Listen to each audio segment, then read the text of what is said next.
अस्सलामुअलैकुम, welcome to my channel education with Jiya. कैसे हैं आप लोग हो? आप सब ठीक ठाक होंगे।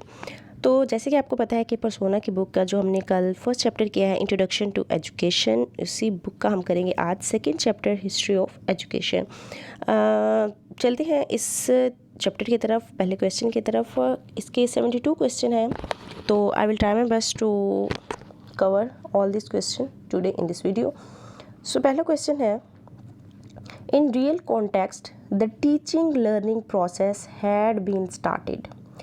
तो कहते हैं कि रियल में टीचिंग लर्निंग का जो प्रोसेस है वो कब शुरू हुआ था? With the birth of Adam, यानी कि आदम अलैहिस्सलाम, हज़रत आदम अलैहिस्सलाम की पैदाइश के साथ ही जो है टीचिंग लर्निंग प्रोसेस जो है वो शुरू हो गया था। सेकेंड है, in ancient Greek there were 2 educational systems. जी, कदीम जो यूनानी थे उस वक्त बहुत ही 2 फेमस एजुकेशनल सिस्टम्स थे, एंथन और स्पार्टा।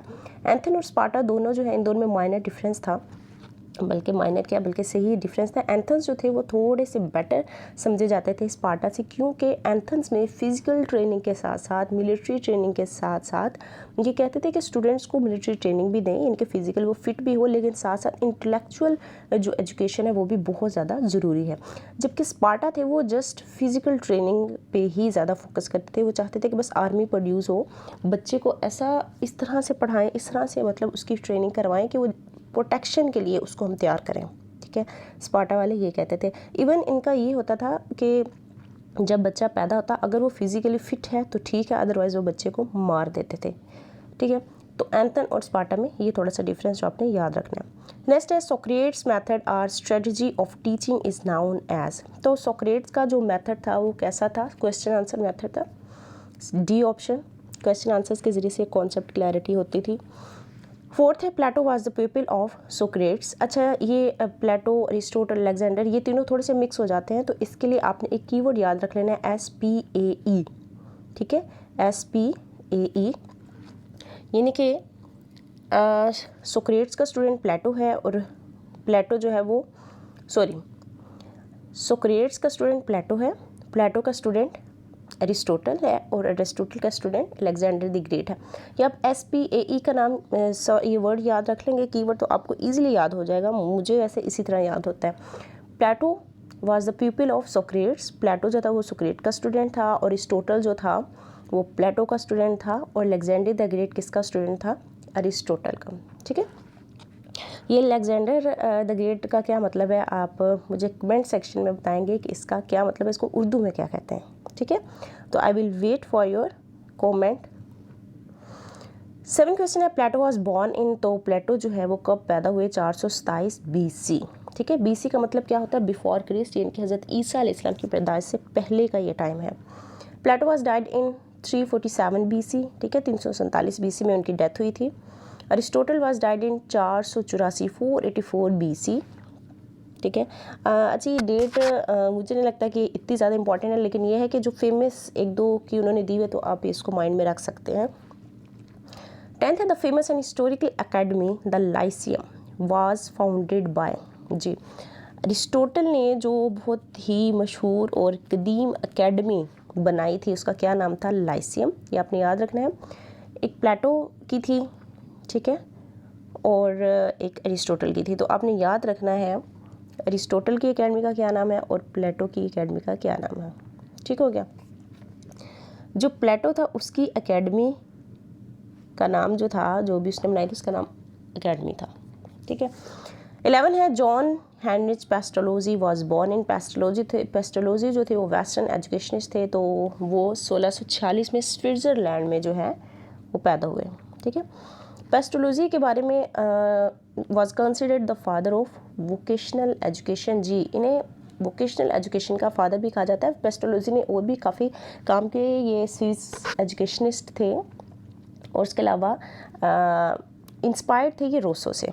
ठीक है, और उनका जो नावल था, रोसो का नावल एमाइल, उससे ये बहुत ज़्यादा इंस्पायर था ये पेस्टोलॉजी। और ये भी नेचुरल इन्वायरमेंट पर बहुत ज़्यादा बिलीव करता था कि बच्चों को नेचुरल इन्वायरमेंट में जो है वो सारा कुछ लर्न करवाया जाए। इनके चाइल्ड सेंटर्ड अप्रोच जो है, इंडिविजुअल डिफरेंस वगैरह, सेंस परसेप्शन वगैरह जो है ना, उस पर ही बहुत ज़्यादा बिलीव करता था। तो इसकी भी बुक्स थी, letters on early education, the education of man. बहरहाल यहाँ पे जो आपने जो चीज़ याद रखनी है वो ये है कि फादर ऑफ वोकेशनल एजुकेशन। अच्छा, एक और चीज़ पेस्टोलॉजी की बहुत ज़्यादा इंपॉर्टेंट आपने याद रखना है, इसका मोटो था learning by head, hand and heart, यानी कि 3H का मोटो भी जो है वो पेस्टोलॉजी ने दिया था। नेक्स्ट है the period of French writer John Rousseau Rousseau का जो टाइम पीरियड है वो 1712 से 1778 है। इनके 1712 में ये पैदा हुए और 1778 में जो इनकी डेथ हो गई थी। Rousseau wrote the famous book Emile. अच्छा, एमाइल जो है वो रोसो का एक बहुत अच्छा नावल था, और एक और बुक थी इसकी सोशल कॉन्ट्रैक्ट। ठीक है। Pestology took the idea of experimentation और प्रैक्टिकल आइडियाज़ ऑफ रोसो। जी वही मैंने अभी आपको बताया कि पेस्टोलॉजी जो था वो रोसो के एमाइल नावल से बहुत ज़्यादा इंस्पायर था, और इसी को लेके इसने जो है अपनी सारा मेथड दिया था, और ये भी नेचुरलिज्म पे बिलीव करता था। Normal school was founded bye pestology. ठीक है, नॉर्मल स्कूल जो थे वो पेस्टोलॉजी ने बनाए थे, और ये किस लिए थी? ये टीचर्स की ट्रेनिंग के लिए बनाए गए थे। नेक्स्ट है the normal school was founded by, जी ये नेक्स्ट आ गया है। तो नॉर्मल स्कूल किस लिए बनाए गए? Teachers training school. नेक्स्ट है the kindergarten school was established by, जी किंडरगार्टन वेरी इंपॉर्टेंट। ये किंडरगार्टन का जो कॉन्सेप्ट था ये फ्रोबल ने दिया था, ये आपने याद रखना है। और 1837 में जो है ये किंडरगार्टन का कॉन्सेप्ट दिया। और उसके अलावा किंडरगार्टन का आपने और क्या याद रखना है कि इन्होंने 3 जो है ना गेम्स, गिफ्ट्स और ऑक्यूपेशंस के ज़रिए से जो है बच्चों को पढ़ाने का कहा था। और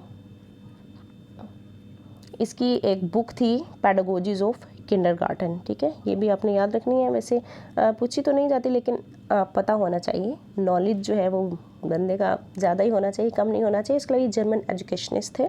ठीक है, उसके बाद kindergarten was a school for young children. Kindergarten के हवाले से एक और क्वेश्चन आ जाता है कि किंडरगार्टन का मतलब क्या था? तो गार्डन फॉर चिल्ड्रन, इसका मतलब ये था। नेक्स्ट है the period of Maria Montessori. Yes, Maria Montessori जो एक फीमेल थी, और इनका टाइम पीरियड जो था वो 1870 से 1965 था। और ये Italian, Maria Montessori was an Italian थी, और ये है थी या थी फिजिशियन थी और एजुकेशनिस्ट थी। ठीक है, ये भी आपने याद रखना है। ये पहली ख़ातून डॉक्टर थी जिन्होंने यूनिवर्सिटी ऑफ रोम से मेडिसिन की जो भी है फिजिशियन की डिग्री इन्होंने हासिल की। ठीक है, और इसके अलावा इन्होंने डिसेबल चिल्ड्रन पे जो है काम किया था और प्रेजेंट किया था मोंटेसरी मेथड। ठीक हो गया। अच्छा जी, इन्होंने जो है ना 1 से 6 साल के जो बच्चे हैं ना, वो कहते हैं कि ये एज बहुत ज़्यादा इंपॉर्टेंट है। मारिया मोंटेसरी ने कहा था। एनीवे, नेक्स्ट है Montessori devised A system for educating young children. ठीक है, इन्होंने भी यंग चिल्ड्रन को एजुकेट करने का एक निज़ाम दिया था।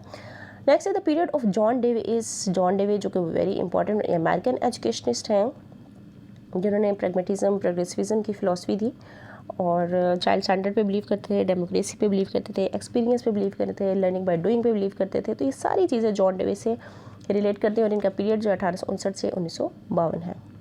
The first school for handicapped children was founded by Maria Montessori. जी पहला स्कूल जो है वो हैंडीकैप, इनके जो फिज़िकली जो बच्चे पैरालाइज हैं, सुन नहीं सकते, देख नहीं सकते ठीक से, या फिर मतलब ये सारी जो भी फिज़िकली बच्चे को भी प्रॉब्लम्स हैं, पैरालाइज्ड हैं, उन पे जो फर्स्ट टाइम काम किया था वो मारिया मोंटेसरी ने किया था।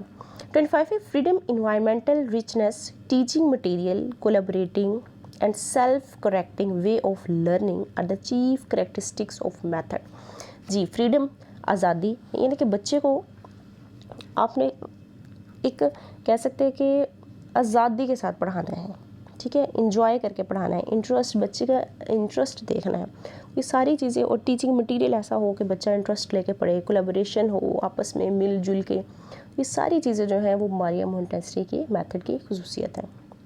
26 है dash is considered the father of modern American education. Very important question. तो मॉडर्न अमेरिकन एजुकेशन का जो फादर थे वो हॉरेक मैन है, ये आपने याद रखना है। 27 है prepare skilled teachers and eliminate unfit teachers, यानी कि स्किल्ड टीचर्स बनाना और अनफिट जो टीचर्स हैं उनको निकाल देना। किसका मकसद था? Horace Mann's common and normal schools. तो हॉरेक मैन ने भी नॉर्मल स्कूल जो है वो बनाए थे।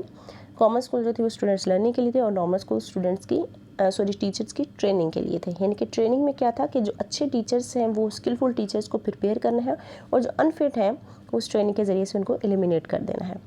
Famous philosopher and educationist John Dewey. जी, तो ये अमेरिकन थे, मैंने आपको ऊपर भी बताया, तो ये अमेरिकन एजुकेशनिस्ट थे। John Dewey strongly favours of problem solving and project method, ये आपने याद रखना है। जॉन डेविन जो है वो बहुत ज़्यादा फेवर में थे प्रॉब्लम सॉल्विंग और प्रोजेक्ट मेथड के, डी ऑप्शन। और प्रोजेक्ट एक ऐसा मेथड जिसको सबसे बेस्ट मेथड समझा जाता है। उसके बाद किलपैट्रिक भी जो है वो भी इस मेथड के बहुत ज़्यादा फेवर में थे, और सो ऑन, ठीक है। नेक्स्ट है project method of teaching was devised by, project method जो है वो किसने दिया था, तो ये था दिया जॉन डेवी ने, डी ऑप्शन। 31 है the founder of Dalton school और डाल्टन प्लान इज, जी इंपॉर्टेंट क्वेश्चन। डाल्टन स्कूल का जो कॉन्सेप्ट है वो हेलन परखुर्स्ट ने दिया था, ठीक है। हेलन परखुर्स्ट जो थी वो भी अमेरिकन एजुकेशनिस्ट थी, ठीक है, और ये स्टूडेंट थी मारिया मोंटेंसरी की। ये भी जो है इंडिविजुअलाइज्ड इंस्ट्रक्शन पे बिलीव करती थी। उसके अलावा इन्होंने जो डाल्टन प्लान दिया था, एक लेबॉर्ट्री स्कूल था जिसमें लर्नर्स को पढ़ाया जाता था, और इसमें जो भी लर्निंग होती थी उसको 3 कंपोनेंट्स में, जो भी प्लानिंग होती थी बच्चों को पढ़ाने की उसको 3 कंपोनेंट्स में डिवाइड किया जाता था, असाइनमेंट, लेबॉर्ट्री और हाउस, ठीक है। इसको इतना डिटेल में नहीं देखेंगे, लेकिन यहाँ पे जस्ट आपने जो चीज़ याद रखनी है, फाउंडर ऑफ डाल्टन प्लान कौन थी, हेलन परखुर्स्ट थी, और ये भी एक फीमेल है। 32 है the tailor each students program to his own needs, interest, abilities to promote independence and dependability, to enhance the social skills and sense of responsibility were the purpose of, जी यानी कि हर student को उसकी needs के मुताबिक, interest के मुताबिक, काबिलियत के मुताबिक, ठीक है, उसको प्रमोट करना आज़ादाना तौर पर और डिपेंडेंटली, यानी कि वो खुद से क्या चीज़ अपनी मर्ज़ी से कर सकता है, और उसको गाइड करना और उसकी सोशल स्किल्स को, सेंस ऑफ रिस्पॉन्सिबिलिटी, ज़िम्मेदारी के सेंस को भी बढ़ाने जो है वो किसका मकसद था, डाल्टन प्लान का, ठीक हो गया। नेक्स्ट है Islam is a complete dash of life, code of life, a option. 34 है demonstration sufficient interval between two lesson, readiness presentation, simple to complex, short but detailed, and recapitulation etc are the characteristics of teaching method of हज़रत मोहम्मद सल्लल्लाहु अलैहि वसल्लम। आप सल्लल्लाहु अलैहि वसल्लम ने हर मेथड को यूज़ किया और बहुत ही बेस्ट तरीके से यूज़ किया। डेमोन्स्ट्रेशन मेथड भी यूज़ किया, यानी कि करके भी दिखाना। उनकी सुन्नत से हम अंदाज़ा लगा सकते हैं कि जो काम उन्होंने हमें बताए वो उन्होंने करके भी दिखाया, ठीक है। डेमोन्स्ट्रेशन मेथड में यही होता है ना कि टीचर वो पहले काम हमें बताती हैं और देन करके दिखाती हैं। सफिशिएंट इंटरवल बिटवीन 2 लेसन, ये नहीं कि एक लेसन पढ़ाया साथ ही दूसरा लेसन, नो। उसके अलावा रेडीनेस प्रेजेंटेशन, रेडीनेस यानी कि बच्चे तैयार भी होते थे, प्रेजेंट बहुत अच्छा वो करते थे। सिंपल टू कम्प्लेक्स जाते थे, पहले आसान चीज़ें फिर आहिस्ता आहिस्ता मुश्किल की तरफ, थोड़ा लेकिन डिटेल में। तो ये सारी चीज़ें जो थी वो आप सल्लल्लाहु अलैहि वसल्लम के टीचिंग मेथड की हिस्सा थी। द होली प्रॉफिट सल्लल्लाहु अलैहि वसल्लम started to teach his companions in his house, उन्होंने अपने साथियों को अपने घर में जो है पढ़ाना शुरू किया। After the migration to Medina dash had got the status of teaching centre, Suffa. अच्छा, आपने एक चीज़ याद रखनी है, यहाँ पे सबसे पहला जो इंस्टीट्यूशन था फॉर कह सकते हैं कि टीचिंग, पढ़ने के लिए, वो मक्का में आप सल्लल्लाहु अलैहि वसल्लम ने बनाया था, वो था दार अरकम, ठीक है।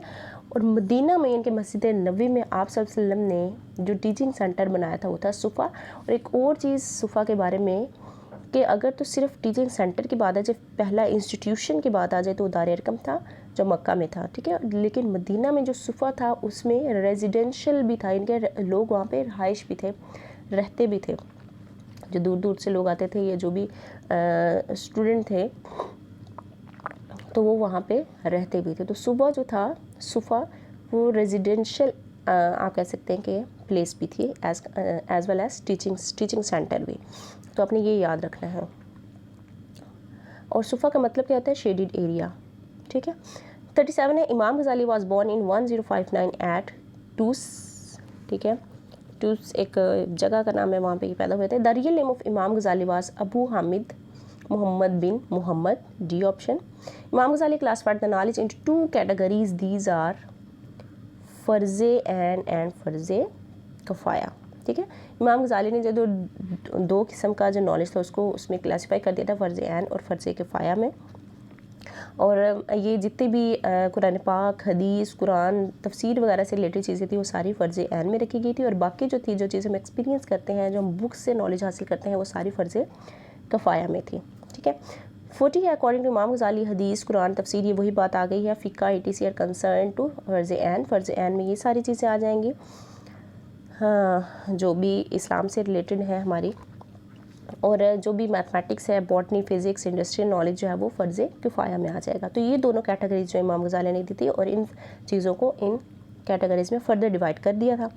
42 है Dars Nizam is study curriculum used in large portion of madrasa religious schools in South Asia. It was standardized by Mulla Nizamuddin Sialvi. Very important question. Dars Nizami का जो भी सारा निज़ाम है, एक ऐसा करिकुलम है, वो किसने प्रेजेंट किया था? मुल्ला निज़ामुद्दीन सियालवी ने।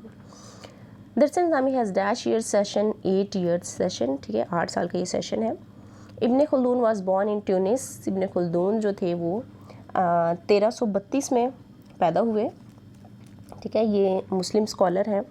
और इब्न खुल्दून के बारे में बहुत ज़्यादा इंपॉर्टेंट और भी चीज़ें जो आपने याद रखनी है। इब्न खुल्दून जो थे वो बहुत फेमस हिस्टोरियन थे, और इनकी बहुत ही एक कह सकते हैं कि फ़ेमस बुक मुकदमा जो इन्होंने लिखी थी। और ये 13वीं सदी के जो है ना फ़िलासफ़र हैं।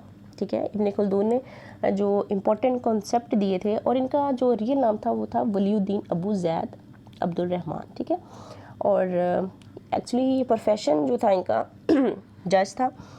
और इन्होंने भी 2 टाइप्स दी थी अलूम की, अलूम नकली और अलूम अकली। ठीक है, अलूम नकली में क्या था? कुरान, हदीस वगैरह थे। और अलूम अकली में जितनी भी चीज़ें हम एक्सपीरियंस करते हैं, ऑब्जर्वेशन के ज़रिए से सीखते हैं, रीजनिंग के ज़रिए से, इनके मैथ, फिज़िक्स वगैरह, वो सारी अलूम अकली में आ जाती हैं। ठीक है, तो नेक्स्ट है Allama Ibn Khaldun divided knowledge into 2 categories. The one तबील अलूम, सेकंड अलूम तकलीद, यही जो मैंने अभी बताया। 46 है who strongly favours the mother language as a medium of education और इंस्ट्रक्शन। जी, वेरी इंपॉर्टेंट, यानी कि मादरी ज़ुबान में जो है वो एजुकेशन देनी चाहिए। किसने कहा था? इब्न खुल्दून ने कहा था। स्पेशली लोअर क्लासेस में बच्चे को भी ज़ुबान पे इतनी ग्रिप नहीं होती उर्दू या इंग्लिश पे, इसलिए बच्चे को उसकी मादरी ज़ुबान में अगर हम पढ़ाएं तो बच्चा जो है वो अच्छे से चीज़ सीख सकता है। ये इब्न खुल्दून ने कहा था। First world conference on Muslim education was held at मक्का।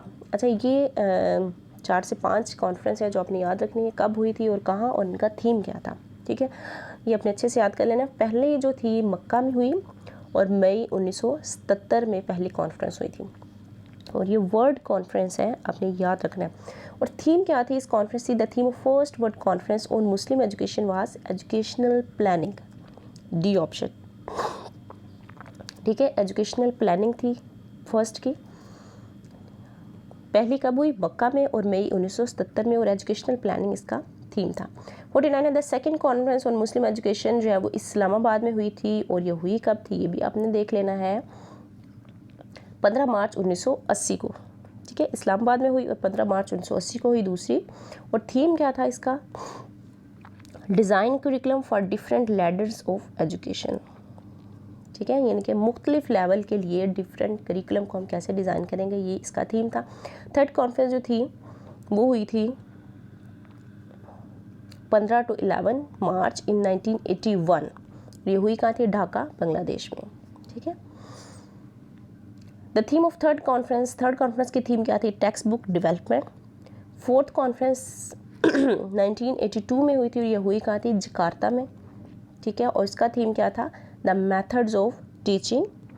ठीक है, 55 है the famous poet, philosopher, educationist and lawyer doctor Allama Iqbal was born at Sialkot. ये तो सबको ही पता होगा। 9 नवंबर 1977, 9 नवंबर 1977 को अल्लामा इकबाल जो पैदा हुए थे। Doctor Allama returned back from Europe after completion his education in। जी, अल्लामा इकबाल जो है वो यूरोप से अपनी एजुकेशन कंप्लीट करने के बाद कब वापस आए? तो 24 जुलाई 1908 को जो है वो वापस आए थे। The government of Pakistan experienced with the idea of converting some Quranic schools into mosque primary schools in rural areas in 1980। तो पाकिस्तान गवर्नमेंट ने जितने भी कुरानिक स्कूल्स हैं उनको मॉस्क प्राइमरी स्कूल्स में कन्वर्ट किया था 1980 में। C option. नेक्स्ट है Masjid Maktab scheme was suggested in, तो 1979। ठीक है, मैंने आपको पहले बताया था जितनी भी इस्लाम से रिलेटेड स्कीम्स वगैरह लॉन्च हुई थी वो सारी ज़ियाउल हक के दौर में हुई थी 1979 में। 59 है first government comprehensive school Multan. पहला कॉम्प्रिहेंसिव स्कूल जो है वो कब इस्टेब्लिश हुआ था मुल्तान में, 1966 में, B option. The higher secondary school system was introduced in, तो पहला हायर सेकेंडरी स्कूल जो था 1986 से 87 में इंट्रोड्यूस करवाया गया। द IER यानी कि institute of education and research जो है पंजाब यूनिवर्सिटी में ये डिपार्टमेंट है, और was established with the cooperation of School of Education Indiana University United States। जी, किसकी कॉपरेशन से? इंडियाना यूनिवर्सिटी यूनाइटेड स्टेट्स की कॉपरेशन से जो है वो ये डिपार्टमेंट बनाया गया था पंजाब यूनिवर्सिटी में 1960 में, ये आपने याद रखना है। इस डिपार्टमेंट में जितनी भी रिसर्च से रिलेटेड डिग्रीज़ हैं, variety of degrees related to education, वो इस डिपार्टमेंट में करवाई जाती हैं। ठीक है, पंजाब यूनिवर्सिटी में। Allahabad open university founded by ex prime minister and chief marshal administrator of Pakistan mister Zulfikar Ali Bhutto. जी, ये जुल्फ़िकार अली भुट्टो में जो इलाहाबाद ओपन यूनिवर्सिटी जो कि दुनिया की दूसरे नंबर पे सबसे बड़ी डिस्टेंस लर्निंग एजुकेशन यूनिवर्सिटी माना जाता है, ये 21 मई 1974 को बनाई गई। 1972 की पॉलिसी में ये रिकमेंड की गई थी और 1974 में जो है वो इसकी इस्टेब्लिशमेंट हुई थी। फर्स्ट नेम ऑफ AIOU, हाँ जी, पहला यानी कि पुराना नाम जो है वो इलाहाबाद ओपन यूनिवर्सिटी का क्या है? People's open university, D option. PITE, PITE, provincial institute of teachers education, ये पंजाब में किस साल में इस्टेब्लिश हुआ? 2000 में। ठीक है, इसमें भी टीचर्स की ट्रेनिंग करवाई जाती है। University of education was established on, तो यूनिवर्सिटी ऑफ एजुकेशन जो है वो 10 सितंबर 2002 को जो है वो इस्टेब्लिश हुई थी। और यूनिवर्सिटी ऑफ एजुकेशन आपको पता है कि ये जो है वो लाहौर में है मेन, इसके फर्दर जो है वो 9 कैंपस हैं।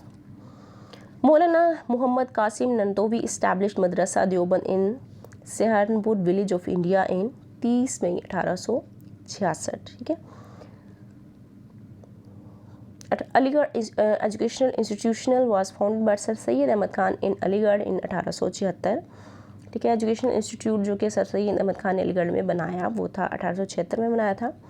अंजुमन हमायत इस्लाम जो था वो 1884 में बनाई गई।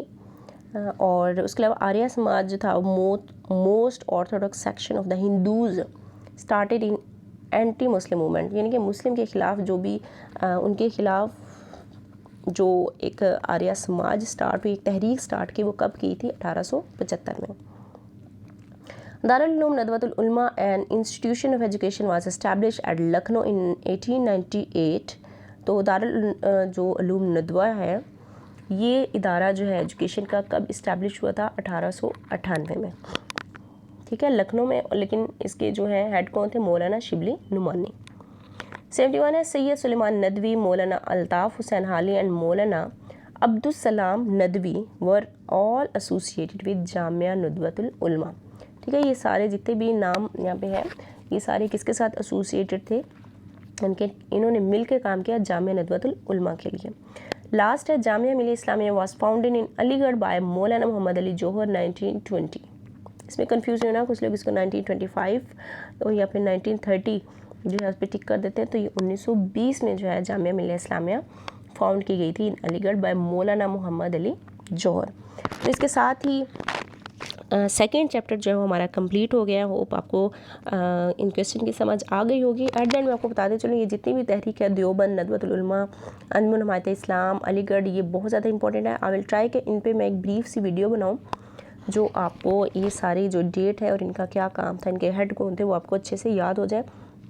तो इंशाल्लाह जल्दी मैं इन पे एक वीडियो बनाऊंगी, इसलिए मैंने यहाँ पे इतना डिटेल नहीं बताया।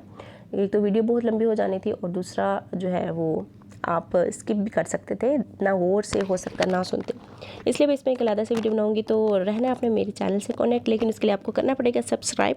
तो जल्दी से चैनल को सब्सक्राइब कर दे और बेल आइकन प्रेस कर दे ताकि आने वाली जितनी इंपॉर्टेंट वीडियोज़ मैं आपके साथ शेयर करने वाली हूँ आपको सबसे पहले उसका नोटिफिकेशन मिल सके। तो इसके साथ ही मैं आपको कहूँगी अल्लाह हाफिज़, दुआ में याद रखिएगा।